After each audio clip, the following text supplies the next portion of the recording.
Welcome to Board Game Empire. We're going to be showing you a brief overview and review of Raiders of the North Sea. So this is a worker placement game where you are trying to score the most points by collecting, by basically raiding each of these, I don't know what they're called. They're harbors, outposts, monasteries, fortresses. So you're raiding these areas and trying to collect VP points, as well as you're trying to move your tracks on the armory and the Valkyrie tracks to collect additional bonus victory points at the end of the game. You also get points by doing what are these tiles called? The offering tiles? Is that what they're called? Yes, offering tiles. By offering certain plunder that it's requesting, and then you would just put those face down in your player area to add to your victory points at the end of the game.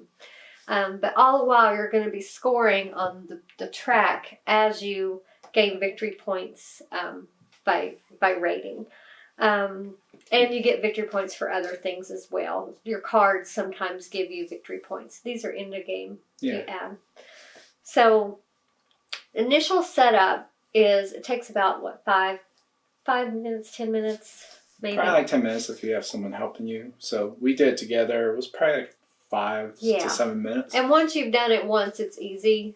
The first time probably takes the longest. So the thing to remember is you're always going to have one worker for your next turn, always. So you're either going to be exchanging workers here by doing actions on one of these houses, or you're going to be collecting a worker here when you raid one of those areas.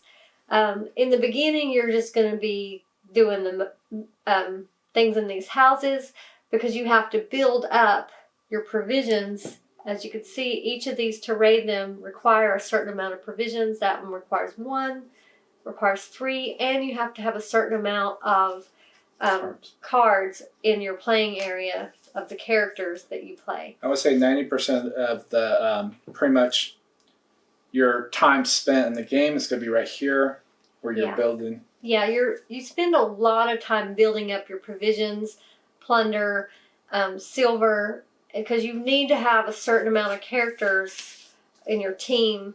You can have a max of 5, but you need to have a certain amount of your Vikings out to be able to even raid. I think the minimum is 2 Vikings on this one, but then you need to have 3 of these provisions. So it takes a few turns, quite a few turns to get to that first point, and then it gets a little easier once you do a few raids because you could trade in plunder, you could trade in livestock for provisions here in the longhouse.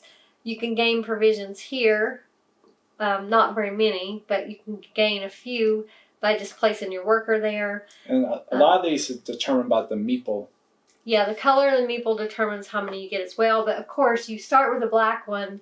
You can only get the white and gray by raiding.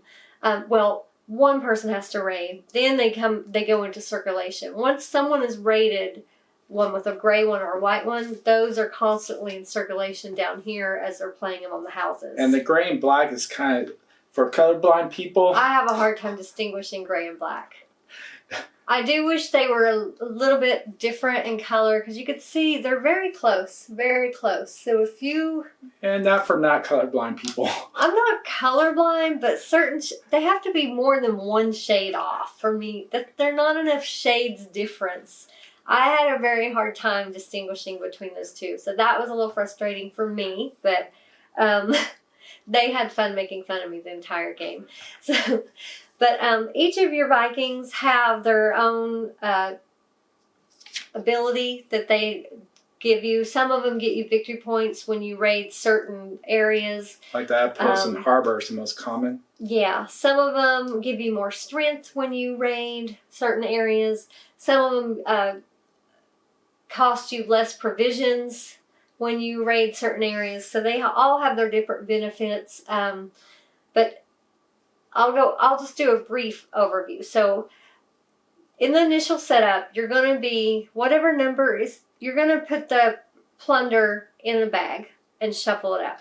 So whatever number is there, you just draw that number, place it on the box. It's just random. There's gold, livestock, what is that called? Iron. Yes, iron. And Valkyrie. The Valkyrie is these black ones. The Valkyrie is what helps you to move up on this track. The only bad thing about when you collect a Valkyrie, you do have to you have to discard one of your Vikings in your team. There is one, the Berserker, who allows it to go back in your hand. What was the other one that starts with an M? Okay, Mercenary. Yeah, the Mercenary, you do have to discard it, but you get 1 victory point for doing so. Yeah, 1 additional. So, and when you raid the harbor, you automatically get 1 victory point. There's no prerequisite other than paying the 3 provisions. So you take your 1 victory point, and then you get to choose any one of these to raid. So you would take either that one or that one or that one, depending on what you want. Whereas when you get up higher, the harbors are automatic. When you get to the outpost and higher, you have to roll a certain number. So for this, you have to roll. Well, you have to have a total number of military points or military strength. So if you have an 8 or higher, and that's these numbers in the upper left of your Vikings. So you add all those up, you roll a die, add them together. Then you also add your armory score. So you start at 0 as you move up this track. That helps you to get more victory points. So if you have an 8 or higher, you only get 2 victory points. If you have a 14 or higher, you get 4. And the higher you go, the higher you need to military strength you need to have, but the higher victory points you get. You do not need to start down here first, but I mean, logically, you're not going to have the things you need right off the bat to go for the fortress, which requires 4 in your team, 2 gold, 2 provisions, and you have to have 18 to 32 military strength. So you're going to need to build up to that. You're going to be going for the harbor and outposts in your first few raids. And so you're just going to be building up and doing that round by round until either the end game trigger is when all the Valkyries have been raided, correct? Yeah. That was the end game. And so you're just I think this is all depleted. Or when that's depleted. Yes, or when that's depleted. But we didn't even get close to that. No. Let's see. I believe that's the 2 in-game triggers. Let me make sure. When there's only 1 set of plunder left in the fortresses. So if the fortresses, all these, when all of them have been raided except for 1, which is very difficult, I can tell you, we didn't get even close to that. The offering draw pile is emptied, or there's no Valkyrie left on the board. You're more than likely, well, the way this one is, it would probably be the one when the fortress is down to 1. But it depends on how you draw the plunder. In ours, more of the Valkyries were down here in that one. Yeah, it was. So we were going through the Valkyries faster than that. So basically, in your turn, you're just going to be placing a worker in the beginning on one of these houses that are open. On this one, it can only be white or gray. That one can only be white or gray. So in the beginning, you're going to be able to place your worker on one of these 3 spaces. And you just do that action. So on the gatehouse, when you get to draw 2 cards. The treasury, you get to discard 1 card for 2 silver. Or 2 cards for 1 gold. The armory, you get to exchange plunder, which is the iron, you get to move up 2 on the armory, which this is very helpful. You do want to focus on that a lot. Or you can trade 2 silver to move up 1. The meal, if you do a black token, you get 1 provision. If you do gray, you get 2. If you get white, you can either take 2 provisions or 1 gold. The silversmith, you'll be doing this one a lot. You place 1 black one to get 3 silver, or gray or white to get 2. The barracks is how you build your team. You would place it there. You would pay whatever silver is noted here. Pay your silver and put them down in your team. The The longhouse, you have to have white or gray. You can exchange a livestock for 2 provisions, or you can pay to plunder whatever's on one of these and take it and put it face down in your player area, and then you would just replace it with a new one. Okay, in the town hall. Oh, and the town hall, I didn't cover that one. The town hall means you get one of the ones in your hand, not the one on your team. It looks like a little YouTube button that's blue. That one, you get to do a card in your hand. You get to choose that action and do it. So you're going to place it on one of the empty ones that's of the right color. So you would place that there. You could pay to play. Say I had 3 silver, put that in the supplies, and pay to put that down. Then you're going to be picking up one that's down here, and you do that action as well. So I would say I'm going to take this gatehouse and draw 2 cards. And remember, you can have a max of 5 cards. So each player is just going to keep doing that. They play one, do that action, take one, do that action, until someone raids. Then when you raid, you would just place one on and make sure you have the right color that it requires. These are black or gray. The white ones are more up higher. And it doesn't matter which one you choose. You just choose one. You pay your 3 provisions. Make sure you have 2 Valkyrie in your team. And you just, these are automatic on the harbors. You automatically won. You score your 1 victory point. And then you just take whichever plunder. And you, as you can see, there's your worker. That's how you get your worker. You will always have 1 worker. Either by raiding and there is no winning or losing on the raids. You never lose. The only thing you don't get on the higher ones is you may not get the victory points. You always get the plunder. You always get the worker. The thing you'll lose out on is on if you don't have enough military strength to get that victory points. So I think I covered most of it, right? Yeah, They're pretty much just going to be doing that over and over until one of the end games are triggered. So what do you think of this game? I think the mechanics at this half of the game is great.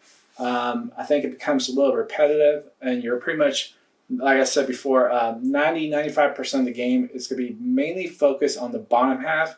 There's going to be very little raiding, and the raiding is like almost becomes insignificant because you're raiding probably 4 or 5 times out of the whole game. Per player, you might raid a little bit more, but you have to get the provisions, you have to get the gold, you have to get all this before you get to raid, and so it's a lot of stuff before you actually get to do any real action. Also, the game length is very long because of the amount of resources you have to collect to even do the raids. The design and components are phenomenal. I really like the silver. The card design illustrations is one of my favorite. The mechanics is good, but I think it needs a resource or and there are several expansions which probably fix this, where you could raid or do something and it could continuously give you resources, because I think that would be better because it'll allow you to raid more, because without the raiding, it just feels incomplete, and you just don't get like you're really doing much throughout the game. If you only get to raid 3 or 4 or 5 times in a whole game, and you spend like over an hour, it's really insignificant. So for me, I give it a 6 because I know that there are expansions out there, and they probably fix some of this. I'm hoping, but good game. It's just some mechanical issues that I think it kind of, I guess, slows it down, or makes it just take a lot longer than it should be. So, what did you think? It definitely overstays its welcome. Yeah. Look, we played with Quentin, so we played as a 3-player, and I will say the first half we thought it was so much fun. We were having a lot of fun, but then I noticed Quentin lost interest. I knew instantly when he lost interest, and I was like shortly after, it just got really boring. I was really bored, and we were both just ready for the game to end, and that's not that's not a fun game when you just want it to end. So we got to the point where we were just doing actions to do actions because we didn't care anymore. We didn't even care if we won or not. Yeah, because of the limitation of how many times you get to raid. It's like I raided the most, and I was still bored. I think I probably raided a good 6 times. Yeah, probably. Because it gets easier to raid because I was constantly trading livestock for provisions, so I was able to raid more. What was holding me back was I constantly had to get rid of my characters because of the Valkyrie, so I'd have to build out. Yeah, 6 times at what? An hour and 40 minutes? It wasn't that long. An hour 30? It didn't take that long. It felt like that long. It just felt like that long.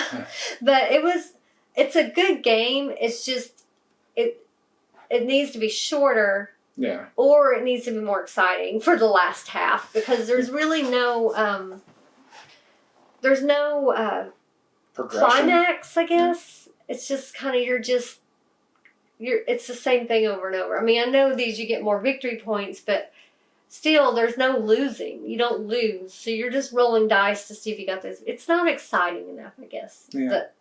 The wins don't feel like wins. Yeah, and also with the raid, you don't have to actually win to get the plunder. The plunder and the meeple.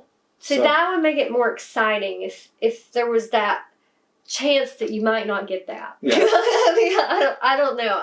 That's just us, but it's not a bad game. I definitely also give it a 6 because we do know there's expansions out there, and I'm sure others have probably said the same. I haven't watched reviews or anything on it, but I'm sure they probably said similar, and they probably fixed some of that to make it more exciting throughout versus just the first half. But yeah, I mean, if this is something, I mean, there's a game for everyone. Maybe it's just us. Maybe we're just not finding it exciting. That doesn't mean it's a bad game. I hate to give bad reviews on games, but we will put the link in the description if you want to check this game out for yourself. And remember, there are several expansions, so I would definitely, before you count this one out, check out the expansions, see what they do, see what people say about them. We haven't played any of those, don't have those, so we can't speak on those. But I would definitely give it a shot, and because it's not a bad game, and see what those do. If this is a game you think that looks interesting to you, to see if maybe getting this in an expansion might be something you want. Did you have anything else you wanted to say? So thank you for watching. Please give this video a like. Feel free to leave a comment or question. We'll get to that as soon as we can. If not, we hope you'll subscribe to our channel. Thank you again, and we look forward to seeing you next time.